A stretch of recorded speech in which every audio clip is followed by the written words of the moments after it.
Salut à tous, alors avant d'entrer dans cette vidéo, j'aimerais juste vous dire que pour la première fois de 2015, un nouveau paquet de cartes a été mis en jeu sur tourdecartes.com. Vous pouvez juste cliquer sur la petite icône juste sur le côté pour pouvoir aller voir ça sur le site. Une deuxième chose avant de lancer cette vidéo, c'est que j'aurais dû normalement faire aujourd'hui une vidéo de La parole est à vous, mais que j'ai pas reçu assez de vidéos pour pouvoir faire une vidéo donc sur une des questions posées. J'ai reçu que 3 vidéos jusqu'ici, donc n'hésitez pas à aller cliquer encore une fois sur cette petite icône pour aller directement sur le site, vérifier les questions et vous pourrez faire de la pub pour votre propre chaîne, donc ça peut être bien pour tout le monde. Allez voir ça. J'ai aussi une troisième annonce à faire, mais vu que ça fait un petit peu long, je vais le garder pour la fin de cette vidéo. Donc regardez jusqu'à la fin, il y a une dernière chose que j'ai envie de partager avec vous aujourd'hui. Donc sur le forum de tourdecartes.com, Erwan a posé une question. Il disait qu'il a préparé un spectacle et qu'il ne savait pas comment enchaîner les tours les uns aux autres et il demandait si quelqu'un pouvait l'aider. Moi, je peux! Donc aujourd'hui on va parler de création de spectacles et d'enchaînement de tours. Et c'est vrai que pour ceux qui suivent Tour de Cartes depuis un bout de temps, ils vont pouvoir me dire écoute Manu, t'es gentil mais t'as déjà traité ce sujet. Donc c'est vrai que j'ai déjà traité le sujet, mais j'ai traité le sujet d'un point de vue technique beaucoup plus que du point de vue du boniment. Donc aujourd'hui on va parler de la création de spectacles et de l'enchaînement de tours, mais plus du point de vue du boniment. On rentre tout de suite dans la vidéo.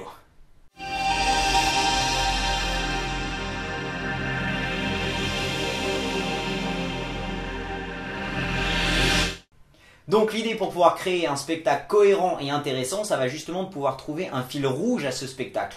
Le fil rouge, ça va être un thème qui va justement durer du début jusqu'à la fin du spectacle et qui va vous aider à choisir les tours, à modifier les boniments et même peut-être à modifier les tours en eux-mêmes juste pour pouvoir vraiment bien rendre ce tout bien cohérent.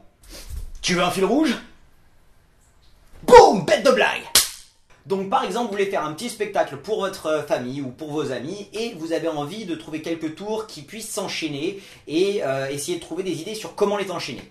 Donc ce que vous allez faire, c'est trouver un thème, d'accord, ou le fil rouge de votre spectacle. Donc imaginez par exemple, on va prendre les coïncidences, d'accord, les coïncidences. Donc les coïncidences, ce que vous allez faire premièrement, au début, avant même de penser à quel tour vous allez utiliser, vous allez aller sur internet et vous allez vous renseigner sur les coïncidences. Et donc vous allez regarder des vidéos sur YouTube par exemple, aller lire quelques blogs et vous allez tirer quelques anecdotes qui pourront vous aider à l'enchaînement de vos tours. Une fois que vous avez assez d'informations et que vous avez plein de petites anecdotes, ce que vous allez faire, c'est commencer votre spectacle. Donc vous allez écrire votre spectacle simplement et commencer en expliquant ce qui est une coïncidence et donner par exemple une première anecdote sur ce qu'est la coïncidence. Et ensuite, pour appuyer ce que vous venez de dire, vous allez simplement enchaîner sur un tour de cartes. Donc par exemple, le bon choix, c'est très facile, c'est parfait pour la coïncidence justement, où ils choisissent des cartes et comme par coïncidence, justement, ils choisissent les cartes que vous avez demandées. Une fois le premier tour fini, tout ce que vous avez à faire littéralement, ça va être de remercier le spectateur, de donner une deuxième anecdote.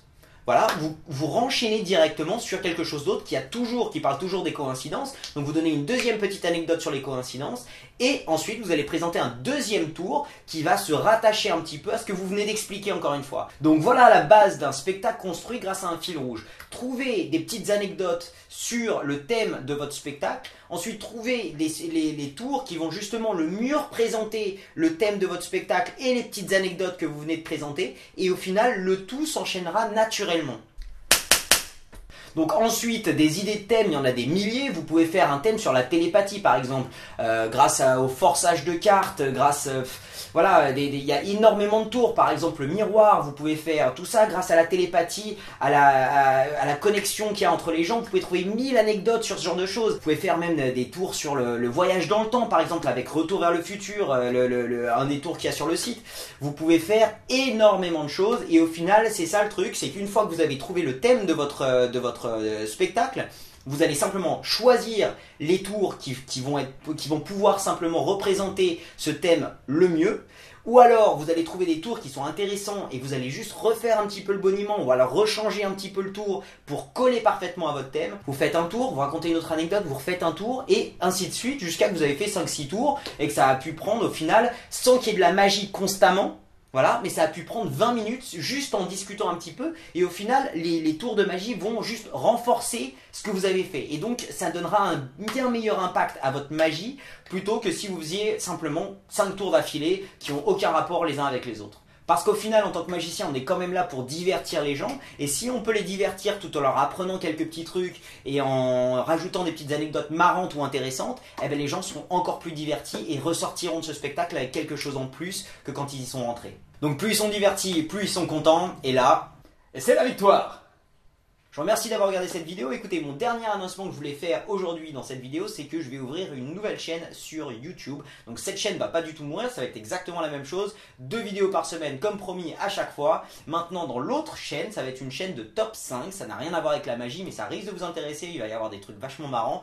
Et bah écoutez, vous savez quoi, je vais vous mettre un petit lien. Vous pouvez cliquer juste là-dessus pour aller voir la chaîne. Pour l'instant, il n'y a aucune vidéo, c'est encore mort. Vous pouvez vous abonner tout de suite si vous voulez. La toute première vidéo va être postée samedi prochain et ça va être sur les endroits les plus insolites qu'on peut trouver sur Google Street View. Et en plus, tout ce que j'ai trouvé, c'est assez bizarre. Donc, je vais vous montrer un petit peu tout ça. Donc, si vous voulez vous abonner pour même à mon autre chaîne de top 5 pour pouvoir voir cette première vidéo samedi prochain, je vous en reparlerai. En tout cas, je vous remercie d'avoir regardé cette vidéo. N'hésitez pas à cliquer sur la petite télé YouTube pour vous abonner.